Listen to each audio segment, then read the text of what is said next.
بسم اللہ الرحمن الرحیم الحمد للہ وحدہ والصلاة والسلام علی من لا نبی بعدہ۔ آج ہم ایک ایسے صاحب کی شاعری پہ گفتگو کا آغاز کریں گے جن کی میری ادبی مطالعے کی زندگی میں ایک خاص اہمیت ہے، اور وہ یہ کہ جب میں نے نوجوانی میں شاعری کا باقاعدہ باضابطہ اور مربوط مطالعہ شروع کیا تو پہلے ہی مرحلے پر احمد مشتاق صاحب کی شاعری پڑھنی بھی نصیب ہوئی، اور میرے لیے وہ ایک بہت دلچسپ تجربہ تھا، اس لحاظ سے بھی کہ مجھے ان کے بہت سے شعر یاد ہو گئے تھے، اور اس سے پتہ چلتا ہے کہ ان کی شاعری میں یاد ہو جانے والی صلاحیت زیادہ ہے۔ یوں کہہ سکتے ہیں کہ ناصر کاظمی کے علاوہ ان کے معاصر شعراء میں، اس زمانے کے شاعروں میں جس کے شعر مجھے سب سے زیادہ یاد تھے وہ احمد مشتاق تھے، اور ان کی پہلی 2 غزلیں جو میں نے پڑھی تھیں وہ پڑھتے ہی گویا یاد ہو گئی تھیں کہ ہاتھ سے ناپتا ہوں درد کی گہرائی کو، یہ نیا کھیل ملا ہے میری تنہائی کو، دل ہے نئے رنگی یہ حالات پہ حیراں اب تک، اتنی سی بات بھی معلوم نہیں بھائی کو۔ تو اسی طرح اس نے کہا کہ میری پڑھائی کا وقت ہے، یا یہ میرے مکان سے دریا دکھائی دیتا، یہ سب غزلیں مجھے یاد ہو گئی تھیں۔ باقی یہ کہ احمد مشتاق صاحب کی شاعری کا تفصیلی تجزیہ تو ظاہر ہے مختلف اجزاء کی نشاندہی کرنے سے ہوگا، لیکن ان کی شاعری سے ایک بہت قیمتی چیز آدمی سیکھ سکتا ہے، شعر کے ذوق کو بڑھانے کے لیے، لفظ سے اور اپنے اندر اور باہر کی دنیا سے ایک تشفی بخش تعلق پیدا کرنے کے لیے۔ یہ آپ اور ہم جانتے ہیں کہ انسان کی یہ بہت بڑی کاوش، کوشش اور خواہش ہے کہ اس کے اندر کی دنیا اور اس کے باہر کی دنیا میں تضاد اور تصادم کی نسبت نہ رہے، اور سب کچھ بہت سیرابی کے ساتھ ایکسپیرینس میں آئے۔ تو ان کی شاعری میں ایک بہت خاص عنصر یہ ہے کہ آدمی اپنے باہر اور اندر کی دنیاؤں کو ہم اصلی اور ہم احوالی کے ماحول میں ایکسپیرینس کرنا سیکھ سکتا ہے۔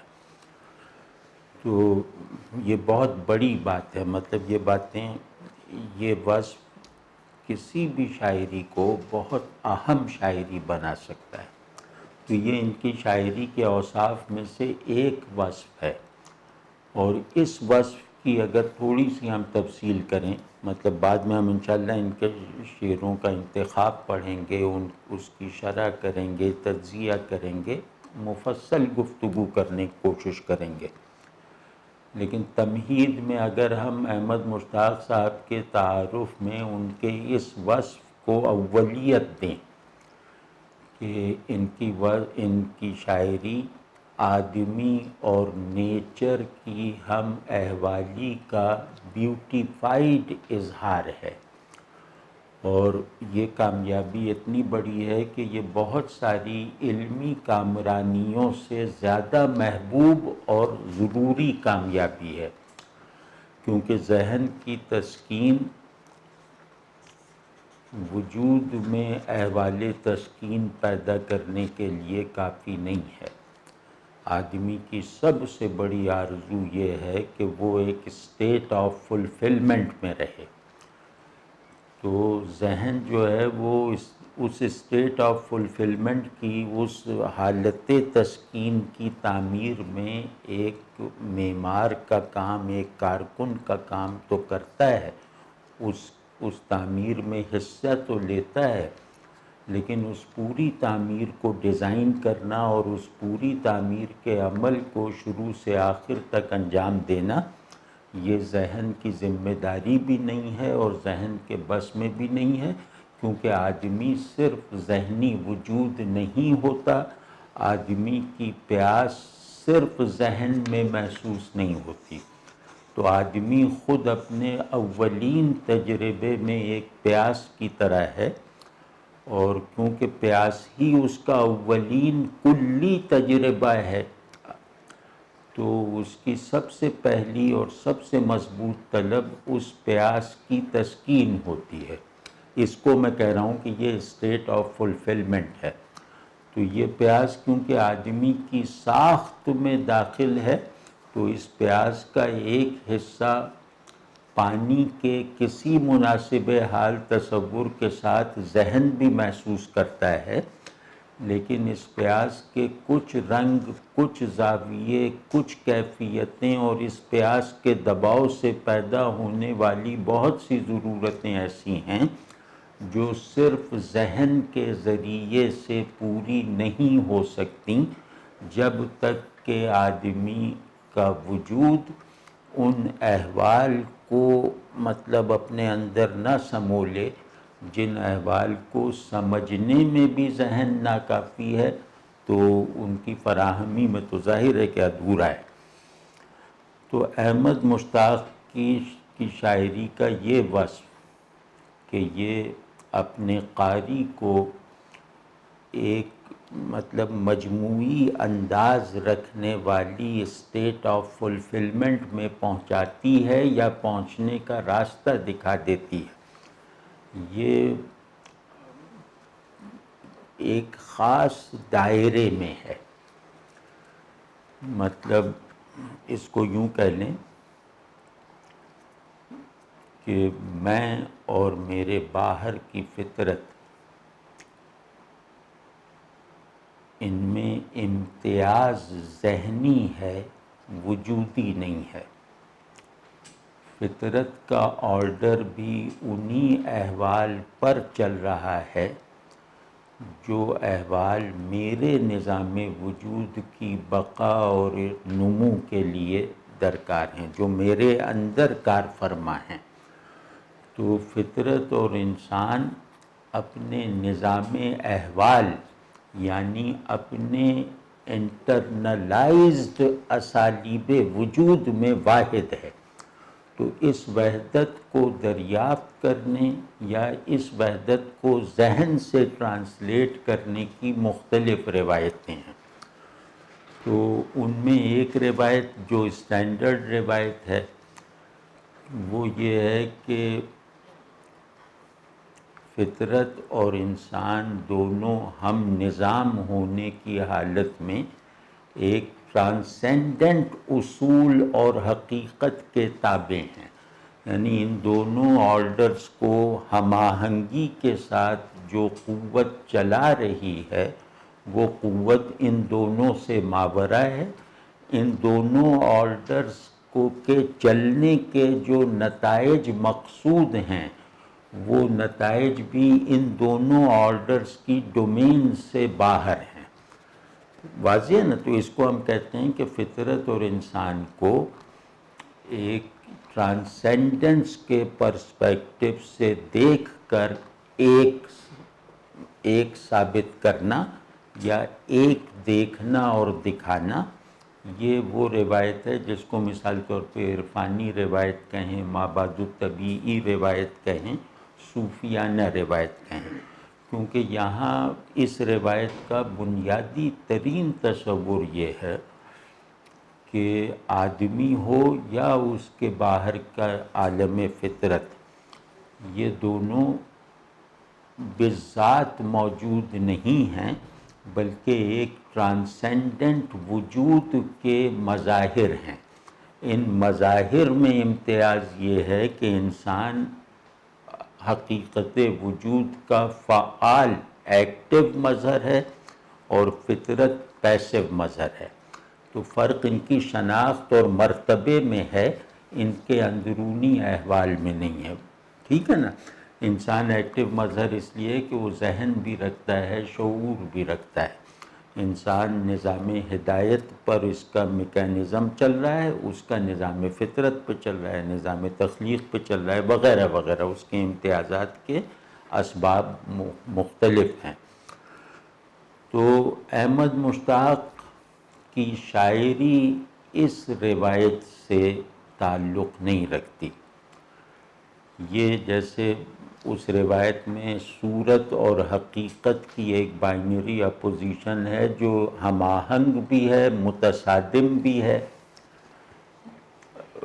وہ ان کے یہاں نہیں پائی جاتی.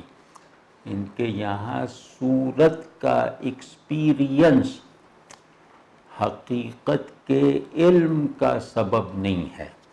صورت اپنے وجود میں کوئی علامت، کوئی سائن، کوئی انڈیکیٹر نہیں ہے، بلکہ صورت خود ایک منزل اور ایک مکمل اور مستغنی حال ہے. تو انہوں نے گویا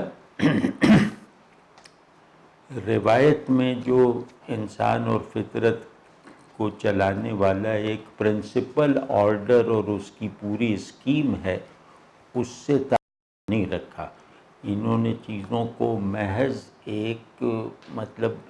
ایک نیچرل، ایک ورجن ہیومن آرڈر میں دیکھا ہے، اور خود انسان اور فطرت کو کسی ماورائی اصول یا حقیقت کے مظاہر کی حیثیت سے دیکھنے کی روایت سے فاصلہ رکھا ہے. تو اس میں مطلب اگر احمد مشتاق صاحب کی اس روایت کو فوکس کیا جائے تو اس میں ایک خطرہ یہ ہے کہ اس روایت سے بڑے معانی اور بڑے احساسات نہیں پیدا ہو سکتے. تو جو اس روایت میں پیدا ہوتے ہیں وہ اس روایت میں نہیں ہو سکتے، اور ظاہر ہے کہ اس کا احساس انہیں خود بھی ہے. تو انہوں نے اس کا یہ علاج کیا اور کامیابی کے ساتھ، کیونکہ شاعری کو معنوی اور نظریاتی مراتب کے ساتھ نہیں چھوٹا بڑا کہا جاتا.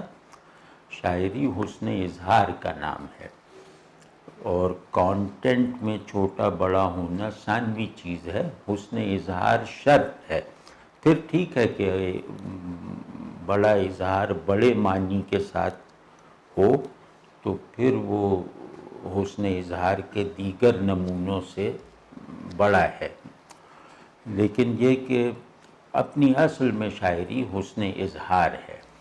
تو انہوں نے بڑے معنی اور بڑے احساس کا اپنی روایت میں فقدان ریئلائز کرتے ہوئے انہوں نے اس کا حل نکالا کہ جیسے انسان اور کائنات، انسان اور فطرت دونوں کی ڈیفینیشن کا ذمہ جمالیاتی شعور کو دے دیا.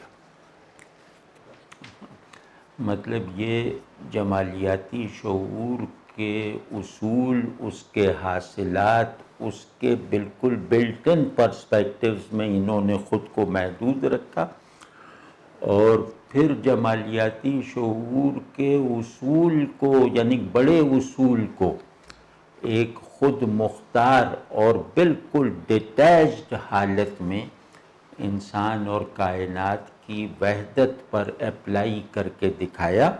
اور اس اپلیکیشن یا اس وحدت کے تجربے سے پیدا ہونے والے تصورات اور احساسات کو بیوٹیفائی کر کے انہیں قابل قبول بنایا، اس طبیعت کے لیے بھی، اس ذہن کے لیے بھی جو ان سے مختلف اس قدیم روایت کا پروردہ ہے. واضح ہے نا؟ تو اصولی بات یہ ہے کہ احمد مشتاق صاحب کا جو شعری کارنامہ وہ یہ ہے کہ انہوں نے صورت کو حسن کی تحسین، حسن کے ایکسپیرینس، حسن کے فہم کے لیے کافی سمجھا. انہوں نے بیوٹی کو کسی پہلے سے قائم شدہ آئیڈیا آف بیوٹی سے الگ کر کے کافی کر دکھایا، حس جمال کی تسکین کے لیے کافی کر دکھایا۔ واضح ہے نا؟ اب اس کی کچھ محدودیتیں ہیں، مطلب دوسری روایت والے اس کے مقابلے میں جو بیان کریں گے وہ شعری لحاظ سے بھی برتر درجے کی معنویتیں اور کیفیتیں اور تخلیقی تخیل کی بھی برترین سطح پر ورکنگ کے نتائج ہوں گے۔ تو کیونکہ احمد مشتاق صاحب کا مقصود شروع ہی سے لگتا ہے کہ بڑی شاعری تخلیق کرنا نہیں ہے، اچھی شاعری پیدا کرنا ہے، تو اپنے اس مقصد میں یہ مطلب اس حد تک کامیاب ہیں کہ اگر آپ اس مقصد کو پیش نظر رکھتے ہوئے اور اس مقصد کو جزوی طور پر بھی قبول کرتے ہوئے ان کی شاعری کا مطالعہ شروع کریں گے تو اس مقصد کی جزوی قبولیت کے نتیجے میں آپ کے روایتی ذہن اور قلب میں جو مطالبات پیدا ہونے چاہیے یا جو ہوں گے ان سب کی تسکین ان کی شاعری کر دے گی۔ تو وہ شاعر بہت کامیاب شاعر ہوتا ہے جو اپنے تخلیقی مقصود کو پورا کا پورا حاصل کرنے اور اس مقصود کو حاصل کرنے کے احساساتی اور تخیلی نتائج کو اپنے قاری میں منتقل کر دینے میں کامیاب ہو۔ تو اس اعتبار سے احمد مشتاق صاحب اہم شاعر ہیں، اچھے شاعر ہیں اور کامیاب شاعر ہیں۔ شاعر بہت سے ہوتے ہیں لیکن کامیاب شاعر بننا کسی کسی کو نصیب ہوتا ہے۔ تو کامیاب شاعر وہی ہوتا ہے جو جمالیاتی شعور کے بنیادی تصورات کو ایکسپیرینس بنا دے، یعنی محسوسات میں ڈال دے، یا اس کو لائق مشاہدہ بنا دے، یعنی تخیل کی فارمز مطلب پیدا کر دے۔ تو احمد مشتاق صاحب کے یہاں ایک بات میں نے یہ کی، دوسری بات یہ کہ احمد مشتاق صاحب کا تخیل صورت اساس احساسات زندگی کے عمومی تجربے پر بیسڈ ہیں، زندگی کے عمومی مشاہدات و تجربات اور صورتوں کا ہر ایک کی نظر میں آ سکنے والا آرڈر، یہ ان کے تخیل اور احساسات کی نرسری ہے۔ انہوں نے اس میں جو کمال کر دکھایا ہے وہ اچھے سے اچھے شاعر کا خواب ہو سکتا ہے، اور وہ کمال یہ ہے کہ انہوں نے تخیل اور احساس میں بھی وحدت پیدا کی ہے، کیونکہ احساسات جو ہیں وہ وجود کی تصدیق کرتے ہیں، اور تخیل جو ہے وہ باہر کی دنیا کا مصدق ہے۔ یعنی تخیل یہ بتاتا ہے کہ باہر کی دنیا حقیقی ہے، احساسات یہ بتاتے ہیں کہ میں حقیقی ہوں۔ تو آپ سمجھ رہے ہیں نا، منصوبہ یہ ہے کہ نیچر اور آدمی آئیڈینٹیکل ہے، تو اس آئیڈینٹی کو ایسی جمالیاتی گہرائی اور تخلیقی وفور کے ساتھ احمد مشتاق نے ایکسپیرینس کر کے ایکسپریس کیا ہے کہ خود اس سارے تجربے کو معنی اور کیفیت دے سکنے والی دو قوتوں کو بھی آئیڈینٹیکل کر دکھایا، ایک کر دکھایا، یعنی تخیل اور احساس کو۔ اور یہ بات ہم سب کسی قدر جانتے ہی ہیں کہ جمالیاتی شعور کا وظیفہ، جمالیاتی شعور کا انداز کار ہی یہ ہے کہ وہ تخیل اور احساسات کے معمول کے فرق اور فاصلے کو ختم کر دیتا ہے۔ شعور کی جمالیاتی قوت کے علاوہ کوئی ایسی فیکلٹی نہیں ہے جو تخیل اور احساس کے امتیاز کو ختم کر کے انہیں ایک تجربی اور تصوری دونوں طرح کی وحدت میں ڈھال دے. تو یہ احمد مشتاق صاحب کے یہاں ہوتا ہے. اور جب ہم شاعرین کے یہ مجموعہ کھولیں گے تو اس میں بے شمار مثالیں ایسی ہیں جن میں سے کچھ ہم پیش کریں گے کہ جہاں یہ لگتا ہے کہ خوش یہ ہیں، احساس خوشی فطرت میں ہے. ٹھیک ہے نا، یعنی ان کی خوشی میں فطرت شریک ہے، ان کے غم میں فطرت شامل ہے. اور جو ہم حالی کی سب سے ٹھوس اور یقینی سطحیں ہیں جنہیں احساس کہتے ہیں. ٹھیک ہے نا، احساس اپنی بلندی میں، کیا نام ہے، حال اپنی بلندی میں خیال ہے، اور اپنے تصدیقی درجات میں احساس ہے. احساس حال کو قابل یقین بناتا ہے اور خیال اسی حال کو لائق تسلیم بناتا ہے. ٹھیک ہے نا. تو انہوں نے دونوں سروں کو گویا دونوں سروں کو ایک کر دکھایا. یہ بہت بڑی بات ہے. تو اب وہ آپ دیکھیے گا کہ یوں لگتا ہے کہ ان کی شاعری کا جو سبسٹنس ہے نا، وہ ہے المناکی اور خوبصورتی. اور اس پہ ہم بعد میں بات کریں گے کہ حسن اگر کامل تجربہ بن جائے تو نشاط نہیں ہے، علم ہے. منظر پوری طرح دیکھ لیا جائے تو وہ علمیہ ہے، نشاتیہ نہیں ہے. یعنی پورے پن کا ہر تاثر ٹریجک ہوتا ہے، چاہے پورے پن کا آپ کا تصور محدود ہو یا غیر محدود ہو. ٹھیک. تو دوسرا جو ہے، ابھی ہم کیونکہ تعارفی گفتگو کر رہے ہیں تو یوں سمجھیں کہ نمبر وار کر رہے ہیں. پھر یہ ساری باتیں جو ہم کر رہے ہیں اس کے شواہد ہم اگلی نشست میں ان کی شاعری سے دکھائیں گے انشاءاللہ. دوسرا یہ کہ تھوڑا سا پیچھے جا کے دیکھیں تو مثال طور پہ 60 کی دہائی، 60، 61، 62، 64 میں شاعری کا زور آج کے مقابلے میں بہت زیادہ تھا.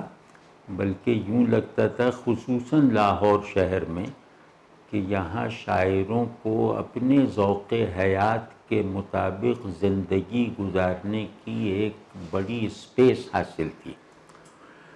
تو لاہور اس معاملے میں بالکل جیسے مملکت شاعری کا دارالخلافہ. تو یہاں مطلب ہر شاعر اپنی شاعری اور اپنی زندگی میں فاصلہ رکھے بغیر سہولت سے رہ سکتا تھا. ایک بوہیمینزم کی بھی گنجائش لاہور شہر میں تھی. گنجائش ہی نہیں، رعایت نہیں، بلکہ ایک وقت تھی، ایک تعظیم تھی. تو لیکن خیر اب وہ ماحول نہیں رہا. تو اس وقت کچھ شاعر تھے جن کے مجموعے آئے اور ان مجموعوں میں بڑی انفرادیت تھی. میں سمجھتا ہوں کہ تقسیم ہند کے بعد اردو غزل، ابھی ہم کیونکہ احمد مشتاق غزل گو ہیں، تو اردو غزل کی روایت میں ہمارے یہاں سن 60 کے بعد کا جو اشرہ ہے وہ اس لحاظ سے بہت اہم ہے کہ اس میں مختلف شاعرانہ انفرادیتوں نے ظہور کیا. تو اس میں کچھ مجموعے ایسے سامنے آئے جنہوں نے یوں سمجھیں کہ اردو غزل کو ایک تازہ معنوی اور کیفیاتی سیاق و سباق فراہم کر دیا. تو مطلب وہ تازہ سیاق و سباق یہ کہ ان لوگوں نے غزل پر ایک خاص طرح کا اردو پن مسلط ہو گیا تھا، اس تسلط کو توڑ دیا اور غزل میں ایک نئی لسانیاتی، ثقافتی، نفسیاتی فضا اس طرح داخل کر دی کہ نہ صرف یہ کہ غزل کی اپنی جمالیاتی استعداد اور سمائی میں اضافہ ہوا، بلکہ خود اردو زبان کو بھی مقامیت کے پنجرے سے رہائی ملی یا رہائی ملنے کا آغاز ہوا، اور یہ سارا کام بیشتر لاہور میں ہوا۔ تو اور مطلب اردو میں مقامیت کے عنصر کو ایسا مغلوب کر دیا گیا، اور اس کے نتیجے میں کچھ ایسی وسعتیں اردو زبان کو بھی اور غزل کو بھی دونوں کو حاصل ہوئیں، جس میں مطلب تخیل کی پرواز کے لیے بھی خاصی اسپیس موجود تھی، اور جو مطلب لفظ کے وہ تخیل کو اگر لفظ کے معروف معنوی حدود اور مروج احساساتی قیود تک محدود اور محبوس کر کے رکھ دیا جائے تو پھر تخیل مرجھا جاتا ہے، سکڑ جاتا ہے۔ تو اردو شاعری کے ساتھ یہی ہونے لگا تھا کہ زبان کے سب سے نچلے درجے پر پیدا ہونے والے مفہومی اسٹرکچرز نے اس زبان سے تخلیقی ذہن کے تعلق کو مشکل بنا دیا تھا۔ تو یہ ان لوگوں نے اس مشکل کو حل کیا، اور مطلب اگر اجازت دو میں عرض کروں کہ ان لوگوں میں ایک میرے استاد بھی تھے سلیم احمد، انہوں نے بھی یہ کام کیا، اور اللہ سلامت ہے کہ احمد مشتاق صاحب اس کی صف اول میں تھے۔ مطلب ان کا جو پہلا شعری مجموعہ ہے اس کا عنوان ہی مجموعہ ہے، وہ بھی 60 کی دہائی میں کسی برس آیا تھا۔ وہ اس نے کوئی دھماکہ تو نہیں کیا، لیکن اس نے گویا شعر کی اندرونی ساخت میں، غزل کی اندرونی ساخت میں ایک کوئی نئی روح دوڑا دی، یا اس کے اندر کی دیواروں پہ رنگ اکھڑ گیا تھا، یبوست چھا گئی تھی، ویرانی مسلط ہو گئی تھی، تو انہوں نے اس کے اندر کی دیواروں کی دوبارہ تزئین کر دی۔ مجموعے کو ذرا اس نظر سے دیکھیے گا کہ اس نے ہمارے اس وقت کے موجود پوئٹک میکینکس میں کیا کیا مثبت تبدیلیاں پیدا کی ہیں، وہ بھی ہم انشاءاللہ آگے چل کے دیکھیں گے۔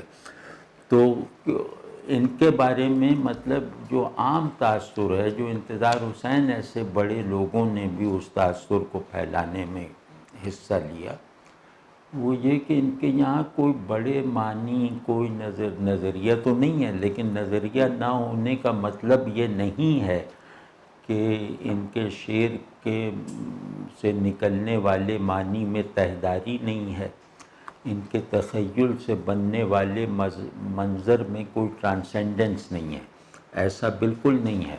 مطلب انتظار صاحب اس بات پہ انہیں شاباش دیتے ہیں، جس پر خود انہوں نے بعد میں عمل کرنا چھوڑ دیا تھا، کہ ان کے یہاں پانی پانی ہی ہے، وہ کوئی آب زمزم یا وندھیاچل کا پانی نہیں ہے، اس کی کوئی علامتی حیثیت نہیں، وہ بس عام پانی ہے۔ اس پانی کو انہوں نے اپنی مطلب اپنے تخلیقی عناصر میں داخل کر لیا۔ مطلب ان کی شاعری میں پانی کا لفظ بس پانی ہے، جو ہر ایک دیکھتے ہیں، اس کی کوئی علامتی اور استعاراتی معنویت یا جہت بھی نہیں ہے۔ تو میرے خیال میں یہ احمد مشتاق صاحب کے ساتھ مطلب احمد مشتاق صاحب کی شاعری میں یہ جو نکالا گیا ہے پہلو، یہ سرے سے غلط ہے، اور یہ ایک طرح سے ان کو چھوٹا بنانا ہے۔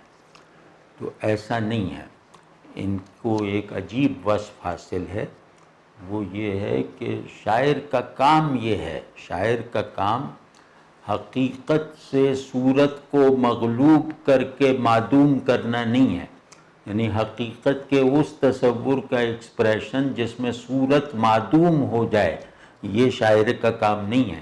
شاعر کا کام یہ ہے کہ حقیقت کی مجسم پریزنس برقرار رہے، اس کی ٹرانسینڈنس ایک نظریاتی اعتقادی ریفرنس کے طور پر موجود رہے یا نہ رہے۔ تو تہداری اور پرتوں کی مختلف کیفیاتی پرتیں نہ ہونا یہ شاعری کا عیب ہے۔ تو پانی، واقعی پانی اور لفظ پانی ہی میں فرق ہے، یعنی پانی کا نام پانی سے ٹرانسینڈنس رکھتا ہے، اور پانی کے لیے مخصوص لفظ جب تخلیقی تخیل کے تصرف میں آتا ہے، جب پانی کے آئیڈیا کو سامنے رکھ کر واقعی پانی سے تعلق کے نتائج میں جو احساسات پیدا ہوتے ہیں، اس کو آپ بھلا کیسے کہہ سکتے ہیں کہ اس نے پانی کو جو ہے وہ نہر تک سختی سے محدود رکھتے ہوئے اس کی مداحی کی ہے، یا اسے اپنے کسی احساس کا سبب یا تخیل کا موضوع بنایا ہے؟ تو یہ بات ٹھیک نہیں ہے۔ تو ہمارے خیال میں احمد مشتاق صاحب نے صورت کو مرکزی اہمیت دیتے ہوئے اس میں ایک ایسا جمالیاتی وفور دریافت کیا ہے جس میں اسے اپنے وجود کے لیے کسی معنوی شجرے اور سند کی ضرورت نہیں ہے، وہ اپنے موجود ہونے کا جمالیاتی جواز خود ہے، کیونکہ ان کا بنیادی مسئلہ جمالیاتی ہے۔ یہاں چیزیں دیکھی جائیں گی کہ ان کا جواز جمالیاتی ہے یا نہیں ہے، باقی نہیں، باقی آپ پھر بلا وجہ کا بوجھ لا دیں گے نا۔ تو انہوں نے جمالیاتی شعور کے اس تقاضے کو کہ صورت اپنا حقیقی ہونا ایک لمحے دید، ایک ساعت تعلق میں ایکسپریس اور منتقل کرتے، اس جمالیاتی تقاضے اور فطری مطالبے کو احمد مشتاق کی شاعری ان کے معاصرین سے زیادہ کمال، تنوع اور گہرائی کے ساتھ پورے کرتی ہے، ٹھیک ہے نا؟ تو